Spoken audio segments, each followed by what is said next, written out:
Joining me now, Tom Fitton, the president of Judicial Watch. And Tom, good to have you with us. Let's start with, first of all, Rosenstein's role in this and what we know of his intentions and how it is he survived this long, if indeed those intentions were nefarious, as some would claim. Well, he's no longer in the Justice Department, so he was slowly rolled out the door, I guess, because his explanations, I don't think, were persuasive. Certainly, Mr. McCabe, his credibility is lacking. But this memo was written the day of the meeting, and McCabe says, "Look, he offered." This is the extraordinary thing. McCabe goes over to the Rosenstein's office and says, "I'm investigating the president," and he says, "You're a witness." And Rosenstein starts confessing.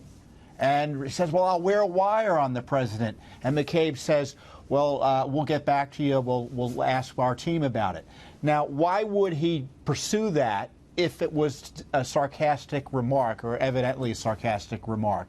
But here you have McCabe and Rosenstein both abusing their powers to target President Trump and seriously discussing, it looks like, wearing a wire on the president. You've got McCabe on his own initiating a spy operation on the president, calling it a counterintelligence operation on the president.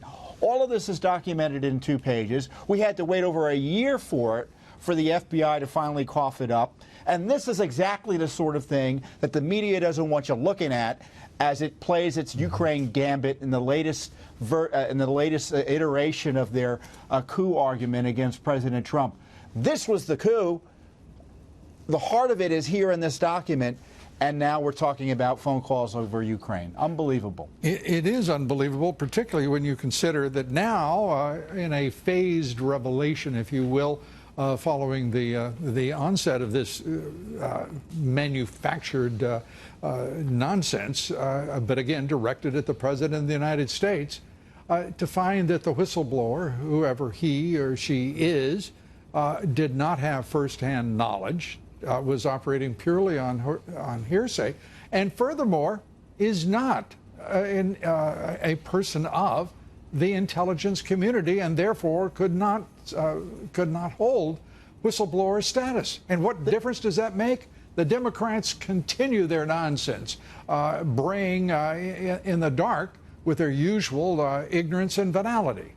Yeah, as I said on Twitter, Lou, and the president highlighted it, a malicious, seditious conspiracy against the president.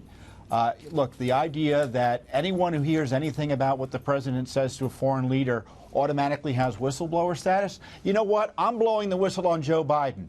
I want the Democrats to investigate Joe Biden now. I'm blowing the whistle on Barack Obama, on Hillary Clinton, because I've got documentary evidence that all of them were involved in this coup conspiracy against President Trump.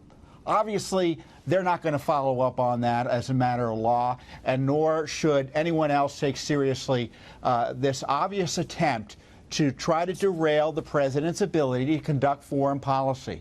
And let's be clear here. They want to freeze the president. He's not allowed to fire FBI directors. He's not allowed to talk to foreign leaders. He's not allowed to exercise oversight over the corrupt FBI or DOJ. They want to make it impossible for him to do his job. And when they do that, they're attacking our constitutional republic, because we hired him to do the job, and these folks need to get out of the way in terms of trying to improperly impair the functioning of his office. I couldn't agree with you more. They should get out of the way, but I would hope also at the same time confess and turn themselves in for further, if you will, constructive rehabilitation should they decide to rejoin society. Tom Fitton, great to have you with us. Thanks so much. You're welcome. Thank you.